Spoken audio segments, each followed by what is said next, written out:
እሺ ስንት ብር ነው? 400 ሺህ ብር። 400 ሺህ ብር ግን አልበዛም? ትቀልጃለሽ እንዴ? አንቺ እኮ በ3 ወር ነው የምታገኘው። ቢያንስ በወር በትንሹ 150 ሺህ ብር ታገኛለሽ እኮ። አብረን ስንሆን ያልነበሩ ሰዎች ስንለያይ የሚጠሩት ምን ሊሰሩ ነው? እኔና አንቺን አንድ ላይ ያደረጉን ሽማግሌዎች ናቸው? ፍርድ ቤት ነው አይደለም። እኔና አንቺን አንድ ላይ ያደረገን ፍቅራችን ነው። ከበቃሽ በቃ ነው እንጂ የሚባለው ያን ያልነበሩ ሰዎች አሁን መጠራታቸው ትርጉም አይሰጥ ነገር ነው።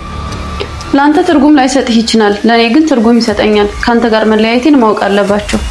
ከፈለግሽ ደግሞ ለምን ቤት ከምትጠሪያቸው ቪዲዮ ሰርተሽ ሶሻል ሚዲያ ላይ ፖስት አድርገሽ እዛው በየቤታቸው እንዲደርሳቸው አታደርጊ? መቼ ነው አብረን የምንሆነው? አሁንም እኮ አብራችሁን ያላችሁት።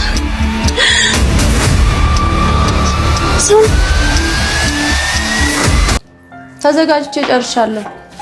እሺ አካውንት ልክልሻለሁ፣ ሙሉ በሱ ታስገቢያለሽ። እሺ አስገባለሁ።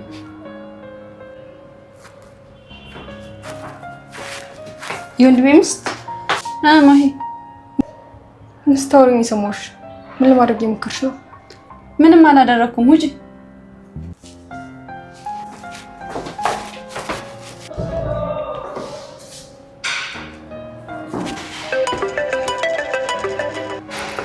የኔ ትንሽ የት?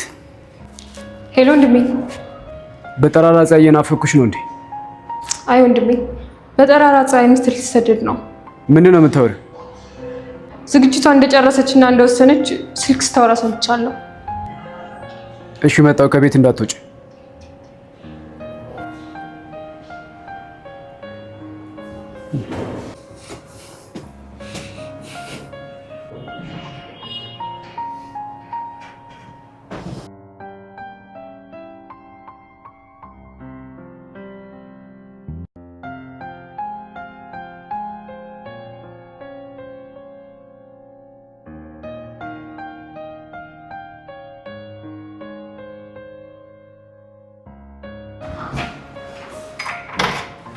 ወንድሜ መጣ? የት ነው ያለችው? ውስጥ ነች።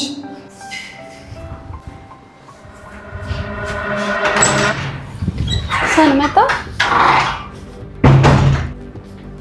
ምን እያደረግሽ ነው? የኔ ፍቅር የራሳችን ቤት እንዲኖረን እንፈልጋለሁ። 4 ዓመት ብቻ ስጠኝ እሺ? ኧረ ቤተሰብ በትኖ ቤት መግዛት ብልህነት ነው ወይስ ጅልነት ነው? አንተ እንደፈለግህ አስበው። የተሻለ ነገር ይገባናል። ለቤተሰቦቻችን ደግሞ አንተ ለቤተሰቦቻችንን ሰብሰብ አድርገህ ትጠብቀኛለህ። እኔ እንዳንቺ አይደለሁም። እንኳን ቤተሰብ ሰብስቦ መጠበቅ እኔ ራሴን ሰብስቤ አልጠብቅሽም። የተሻለ ነገር የሚገኘው ደግሞ ቤተሰብን በትኖ አረብ ሀገር በመሰደድ አይደለም። ሰን ተዘጋጅቼ ጨርሻለሁ። ከ2 ቀን በኋላ በረራዬ ነው። እሺ ግን ከመሄድሽ በፊት አረብ ሀገር ያሉ ሴቶችን ጠይቂያቸው። ምናቸውን እንደሚያማቸው፣ ምን እንደሚጸጽታቸው፣ ምን እንደሚናፍቃቸው ጠይቂያቸው። ሰን አታስፈራራኝ። አውቃለሁ መጠየቅ አይጠበቅብኝም። እኔ እንድትሄጂ አልፈቅድልሽማ። እኔ መሄድ ነው የፈለኩ እንጂ ፍቃድ ግን አልጠየቅኩም። ስራ እየሰራው ነው። ያለምንም መሳቀቅ ነው የቤት ኪራይ የምንከፍለው። ለምንድን ነው የምትሰደጂው? ቤተሰብን በመበተን የባሰ ነው እንጂ የተሻለ ነገር የለም። ቤተሰብን በትኖ ለመሰብሰብ መሞከር ማለት ገበያ ላይ የድሮ ላባ በትነሽ ለመሰብሰብ እንደመሞከር ነው። ሰን እሄዳለሁ አልኩ፣ እሄዳለሁ። እኔ እንዳልሄድ የምትደረድራቸው ምክንያቶች እኔን ከመሄድ አያስቀሩኝ። እርግጠኛ ነሽ? አስቢበት። ስትመለሽ ሳይሆን እግርሽ ከበር ሲወጣ ነው ቤተሰብ መበተን የሚጀምረው። ወስኛለሁ አልኩ እኮ አልሰማኝም እንዴ? እሺ ከሄድሽ ተለያይተን ነው የምትሄጂው። ምን ማለት ነው? አልገባኝም። ያለንን ነገር ታውቂዋለሽ። ቆጥረሽ ድርሻሽን ውሰጂ።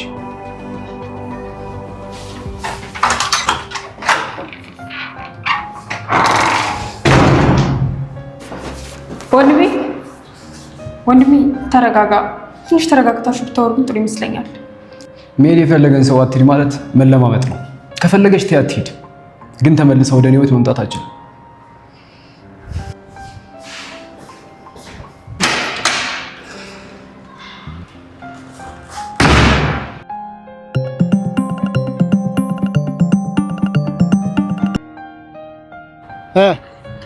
ሁሉንም ብር አዘጋጀሽ? ውይ አንተ ደግሞ ትንሽ ጊዜ ጠብቀኝ። ከባለቤቴ ጋር እኮ ተለያይተናል፣ ሀብት እስከምንከፋፈል ብቻ። ከ2 ቀን በላይ እንዳያልፍሽ።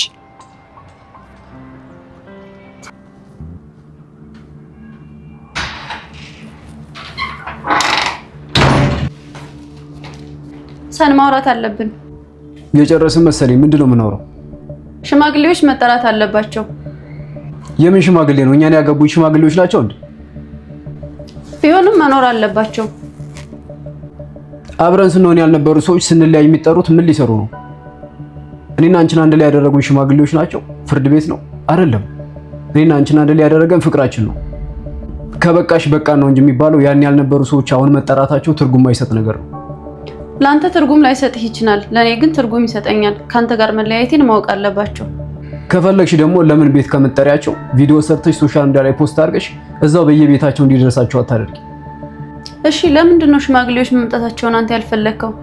ትርጉም የማይሰጥና የልጅ ሀሳብ ስለሆነ። ሁኔታሽ ግን ባሌን ስለመፈታ ወደፊት የኔ ባል የምትሆኑ ሰዎች ተዘጋጁ የሚል ማስታወቂያ ነው ይመስለው። ሳን ምንድን ነው ያለን? ግልጽ እኮ ነው። በሁለት ቀን ውስጥ ከቤቴ እንድትወጪልኝ እፈልጋለሁ።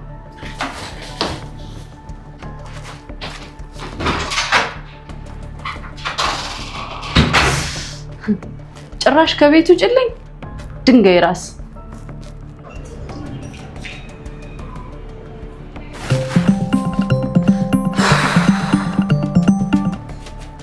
ሄሎ ብሩን አታስገቢ? እሺ ስንት ብር ነው? 400 ሺህ ብር። 400 ሺህ ብር ግን አልበዛም? ትቀልጃለሽ እንዴ? አንቺ እኮ በ3 ወር ነው የምታገኘው። ቢያንስ በወር በትንሹ 150 ሺህ ብር ታገኛለሽ እኮ። እሺ አስገባልሃለሁ። ቶሎ ብለሽ አስገቢ። ደግሞ የተለመደ ቦታ ላይ እንገናኝ። እሺ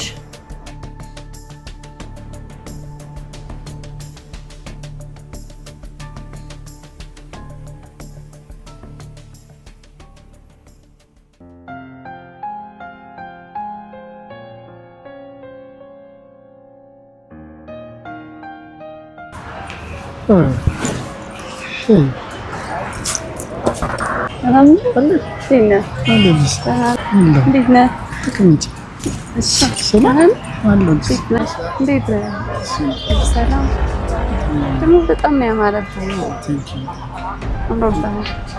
ስራ ቆንጆ ነው። አሪፍ ነው። አውራደም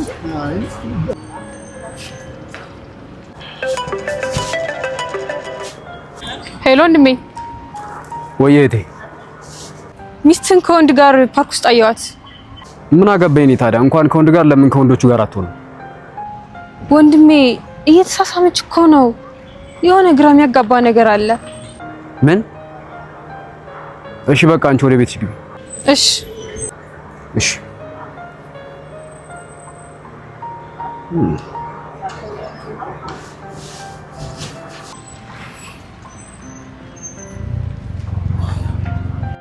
እኔ የምልሽ ለምንድን ነው እንደ ደላላ እንዳወራና እንደዛ እንዲሆን ያደረግሽው?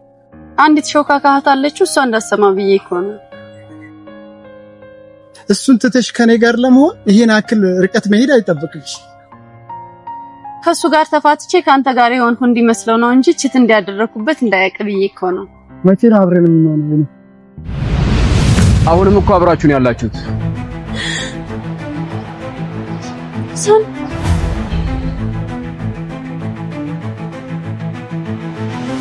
በጣም ይቅርታ።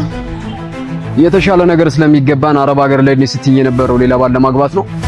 ማን ነው ባለቤትሽ? ራስሽ ላይ በጣም ስራ በዛሽበት።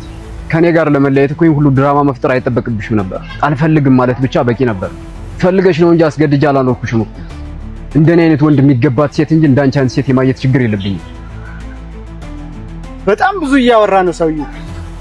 እኔን ሰነን አረብ ሀገር ልሄድ ነው ብላ ከሸወደችኝ፣ አንተን ደግሞ አንገት ላይ ገመድ አስራ ነው የምትሞትት።